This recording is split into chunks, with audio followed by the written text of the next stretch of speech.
BRS party నాయకులు వాళ్ళ working president Kalvakuntla Taraka Ramarao alias తుపాకీ రాముడు మీటింగ్ పెట్టుకొని రైతుల పట్ల అపారమైన ప్రేమ ఉన్నట్టు, రైతులంటే బీఆర్ఎస్ పార్టీకి అపారమైన గౌరవం ఉన్నట్టు రైతుల సభని ఏర్పాటు చేయడం జరిగింది.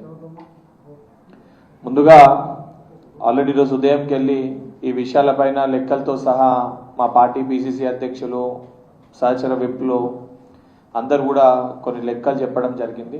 ఆ లెక్కలతోటి కొంచెం స్పష్టత తెలంగాణ ప్రజానీకానికి అదేవిధంగా కేటీఆర్కి ఇవ్వదలుచుకున్నాం. 10 ఏళ్ల బీఆర్ఎస్ పరిపాలనలో అనేక సందర్భాలలో రైతులకి రుణమాఫీ చేస్తామని చెప్పి రైతుల్ని పట్టించుకోకుండా ఖమ్మంలో మిర్చి రైతుల చేతులకి సంఖ్యలేసి నేరెళ్లలో రైతులని హింసించి జైల్లో పెట్టి ఆ రోజున్న పోలీస్ వ్యవస్థని వాడుకొని వాళ్ళని ఇష్టం వచ్చినట్టు అడ్డగోలుగా వారిపైన దాడులు చేసి 10 ఏళ్ల మీ రైతుల సంక్షేమం కోసం బీఆర్ఎస్ పార్టీ ఖర్చు పెట్టింది కేవలము 2,88,000 కోట్లు మటుకే. 10 ఏళ్ల బీఆర్ఎస్ పరిపాలనలో 2,88,000 కోట్లు మటుకే బీఆర్ఎస్ పార్టీ రైతుల సంక్షేమం కోసం ఖర్చు పెట్టింది.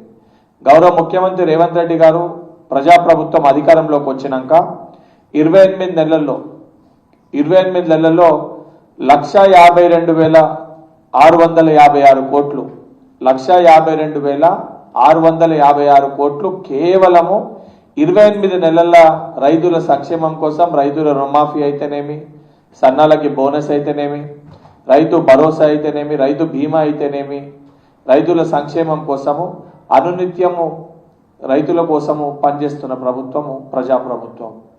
నిజంగా రైతుల సంక్షేమం కోసం ఏదైనా సభని ఏర్పాటు చేసినప్పుడు సమస్యలపైన మాట్లాడితే బాగుంటుంది, సమస్యల గురించి వివరించినా బాగుంటుంది. కానీ ఈ మీటింగ్ ఏదో రేవంత్ రెడ్డి గారిని తిట్టనీకి, లేదా నిన్ను నువ్వు చూపించుకోనీకి, లేదా మీ అయ్య దగ్గర మార్కులు కొట్టేనీకి, లేదా బావ కంటే నేను గొప్ప ఉందని చెప్పి చూపించుకోనీకి ఇటువంటి పిచ్చి పిచ్చి మాటలు, పిచ్చి పిచ్చి కూతలు కూస్తే తెలంగాణ ప్రజలు గుడ్డలు ఉడిదీసి కొట్టే పరిస్థితి వస్తుంది. కేటీఆర్, నేను కొంచెమన్నా సిగ్గుశరం ఉండాలి నువ్వు మాట్లాడే మాటలకి. ఈరోజు నువ్వు మాట్లాడే మాటలు చూస్తే నిజంగా నేను డ్రగ్స్ తీసుకొని నువ్వు బయటకు వచ్చి మాట్లాడుతున్నావు అనే ఒక అనుమానాలు తెలంగాణ ప్రజలకి లేవనెత్తే పరిస్థితి ఏర్పడ్డది. నిజంగా మీటింగ్ ఏదైనా విషయాలు ఉన్నప్పుడు రైతులకు ఈ విషయాలు ఉన్నాయి, ఈ సమస్యలు ఉన్నాయి, వీటిపైన లేవనెత్తి ఆ సమస్యల గురించి మాట్లాడితే నిజంగా ప్రభుత్వం కూడా ఎక్కడ ఇబ్బందులు ఉన్నాయో వాటిపైన ఆలోచించే పరిస్థితి ఏర్పడుతుంది. కానీ అవన్నీ పక్కన పెట్టి ఓన్లీ రేవంత్ రెడ్డి గారిని తిట్టనీకి, రేవంత్ రెడ్డి గారిని తిడుతూ మధ్యలో రాహుల్ గాంధీ గారి గురించి మాట్లాడినాం. కేటీఆర్, నీకు అడుగుతున్న, రాహుల్ గాంధీ గారు వారి కుటుంబం పట్ల, వారి యొక్క చెల్లె పట్ల అపారమైన ప్రేమతోటి, అపారమైన గౌరవంతో వారి యొక్క స్థానాన్ని వారి చెల్లెకిచ్చి ఎంపీని చేశారు. నువ్వేం చేసినావురా నాయన? మీ చెల్లె ఈరోజు మీ పార్టీ ఇచ్చిపెట్టి, నీ కుటుంబాన్ని ఇచ్చిపెట్టి రోడ్డుపైకి వచ్చి నీ రోజు గుడ్డలిప్పుతుంది. అనుక్షణం అనునిత్యం నేను రాక్షసుని లెక్క సంబోధిస్తుంది. మీరు ఏం పీకిరు తెలంగాణ రాష్ట్రానికి అని చెప్పి భారతదేశానికి పోయినామని చెప్పి రోజుకొక పదజాలం ఉపయోగించి మిమ్మల్ని తిడుతుంది. కల్వకుంట్ల కవిత గారు మిమ్మల్ని రోజు తిడుతుంటే సిగ్గు లేకుండా, వాటికి సమాధానం చెప్పలేక, ఆ మాటలకి స్పందించలేక, ఇంట్లో ఇల్లే సగల పెట్టుకోకుండా బయటకు వచ్చి రాహుల్ గాంధీ గారి గురించి, రేవంత్ రెడ్డి గారిని విమర్శించే స్థాయిది.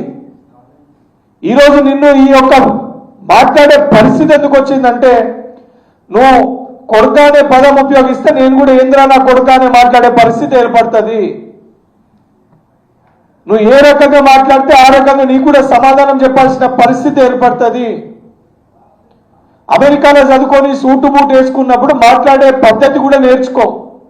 మాట్లాడే మాటలు ఏ రకంగా మాట్లాడుతున్నా కూడా ఒళ్ళు దగ్గర పెట్టుకొని సోయితోటి మాట్లాడు.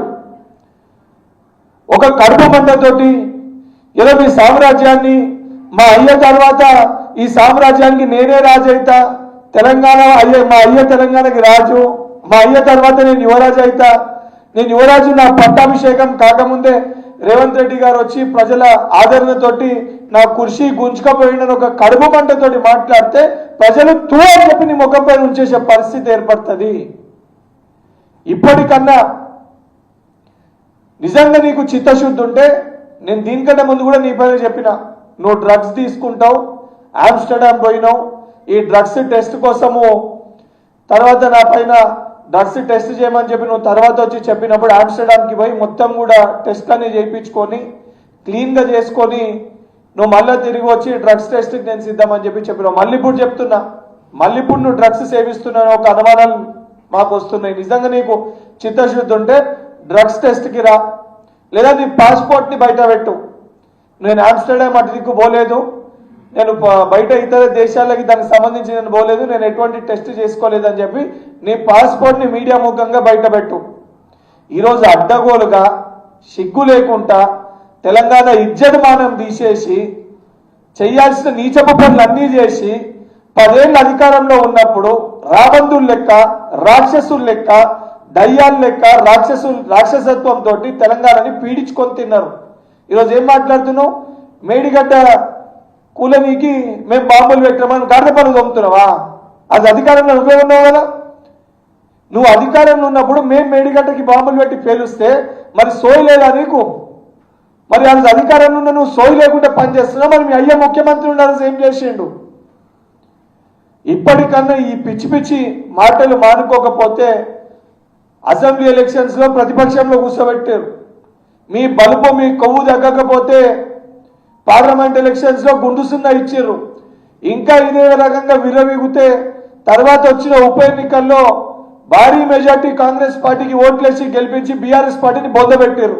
ఇంకా కూడా మీ బలుపు తగ్గకపోతే రాబోయే ఎన్నికల్లో నిన్ను, మీ అయ్యని, మీ బావని ఫ్యామిలీ ప్యాకేజ్ గా కుటుంబ సమేతంగా మిమ్మల్ని ఎమ్మెల్యేలుగా కూడా తెలంగాణ ప్రజలు, సిద్దిపేట, సిరిసిల్ల, గజ్వేల్ ప్రజలు మిమ్మల్ని ఓడగొట్టే పరిస్థితి కూడా అతి త్వరలోనే మీరు ఎదుర్కోబోతున్నారు. నిజంగా నీకు సిగ్గుంటే నువ్వు మాట్లాడిన విషయాలపైన చర్చకిరా. శాసన మండలి సభ్యునిగా, ప్రభుత్వ విప్పుగా 10 ఏళ్ళు కాంగ్రెస్ పార్టీ అధికారంలో ఉన్నప్పుడు రైతుల కోసం మేమేమి ఖర్చు పెట్టినాం, రైతుల సంక్షేమం కోసం మేము ఎన్ని నిధులు కేటాయించినాం, రైతు రుణమాఫీ కోసం ఎన్ని డబ్బులు కేటాయించినాం, 10 ఏళ్ళు మీరు అధికారంలో ఉన్నప్పుడు నీ సొంత సిరిసిల్ల నియోజకవర్గానికి ఎన్ని కోట్లు నువ్వు కేటాయించిన రుణమాఫీకి, ప్రజాప్రభుత్వం అధికారంలోకి వచ్చినాక సిరిసిల్ల నియోజకవర్గంలో ఎన్ని కోట్లు కేటాయించి రుణమాఫీ చేసినాం, అన్ని లెక్కలతో సహా చర్చకి నేను సిద్ధంగా ఉన్నా. నిజంగా నీకు చిత్తశుద్ధి ఉంటే, నిజంగా నీకు రైతుల పట్ల ప్రేమ ఉంటే, నిజంగా 10 ఏళ్ళ మీ పరిపాలనలో రైతుల సంక్షేమం కోసం నువ్వు పనిచేసి ఉంటే నువ్వు చర్చకి బయటికి రా. ఎవరు ప్రజాప్రభుత్వమా లేదా కషాయత్వంతో పరిపాలించిన 10 ఏళ్ళ మీ పరిపాలన ఏది కరెక్టో మీడియా ముఖంగా తేల్చుకున్నామని చెప్పి కేటీఆర్కి సవాలు విసురుతున్నాను.